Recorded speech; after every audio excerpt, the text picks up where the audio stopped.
حضرت ملکul मौत इजराइल अलैहिस्सलाम ना हजरत इब्राहीम अलैहिस्सलाम की रूह कब्ज करने के लिए हाजिर हुए। तो हजरत इब्राहीम अलैहिस्सलाम फरमाने लगे, इजराइल क्या कोई खलील भी अपने खलील की रूह कब्ज करता है? अल्लाह ने तो मुझे दोस्त बनाया, दोस्त हो के दोस्त की रूह कब्ज करने जा रहा है। हजरत इजराइल ने इरादा छोड़ा और हजरत इब्राहीम का वो जुमला लेके रब की बारगाह में हाजिर हुए। अर्ज की मालिक जनाब इब्राहीम अलैहिस्सलाम ने फरमाया है कि अल्लाह की बारगाह में अर्ज करो कि मालिक क्या कोई खलील भी अपने खलील की रूह कब्ज करता है? तो रब करीम ने फरमाया, अब मेरा भी पैगाम जाके जनाब इब्राहीम को दे दो, उनसे जाके कहो रब फरमाता है क्या कोई खलील भी अपने खलील की मुलाकात को नापसंद करता है? आपको तो मिलने को बुला रहे हैं, मौत तो एक पुल है, यहाँ से गुजरेंगे तो जाके महबूब से मिलेंगे। हजरत सैयदना इजराइल अलैहिस्सलाम पैगाम लेके आए और कहा है अल्लाह के खलील रब फरमाता है क्या खलील भी खलील की मुलाकात को? तो हजरत इब्राहीम तो खोल के रोए, कहने लगे अब देर न कर।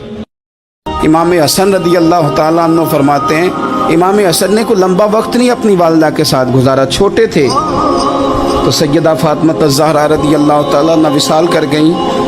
पर शेर खुदा के पुत्र की बात देखें, इमाम हसन कहते हैं लोगों मैं जब थोड़ा सा बाशऊर हुआ और मुझे चीज़ें थोड़ी सी दिखाई देने लगी तो मैंने कभी अपनी अम्मा के साथ एक प्लेट में खाना नहीं खाया था।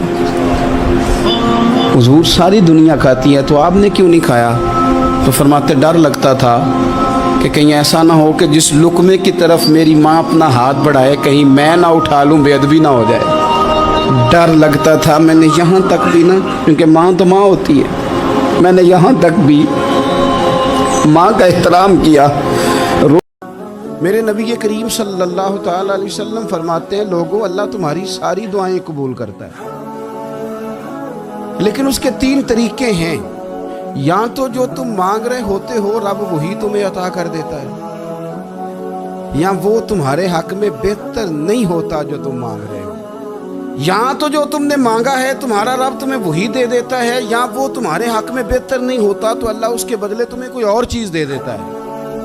और हुजूर फरमाते कई दफ़ा ये होता है कि तुम्हारे हक में कुछ भी बेहतर नहीं होता, दुआ तुम्हारी अल्लाह फिर भी रद्द नहीं करता।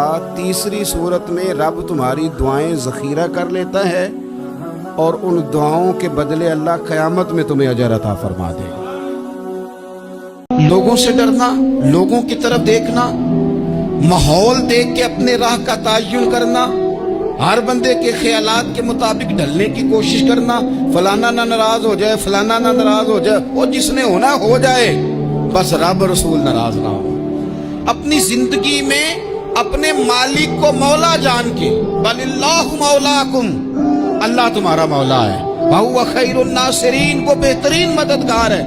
तवज्जो जब भी करें रब की जानिब करें, अपने दिल का किबला दुरुस्त रखें, सोचों के जाविये सीधे रखें। हुजूर ने फरमाया जो फर्ज नमाज के बाद दुआ मांगे अल्लाह उसकी कबूल कर लेता है। नबी पाक सल्लल्लाहु तआला अलैहि वसल्लम ने फरमाया अल्लाह मुसाफिर की दुआ कबूल फरमाता है। हुजूर ने फरमाया अल्लाह मजलूम की दुआ कबूल फरमाता है। हुजूर ने फरमाया बीमार से दुआ कराओ अल्लाह उसकी दुआ कबूल फरमाता है। मेरे नबी पाक ने फरमाया माँ बाप जब भी औलाद के लिए हाथ उठाएं, वैसे तो बुल्ले शाह तो आसमानी उड़दियां ही फड़ दें, जेड़ा घर बैठा उन्हें बढ़िया ही नहीं। हुजूर फरमाने लगे माँ बाप जब भी औलाद के लिए दुआ फरमाएं अल्लाह उनकी दुआ को कबूल करता है।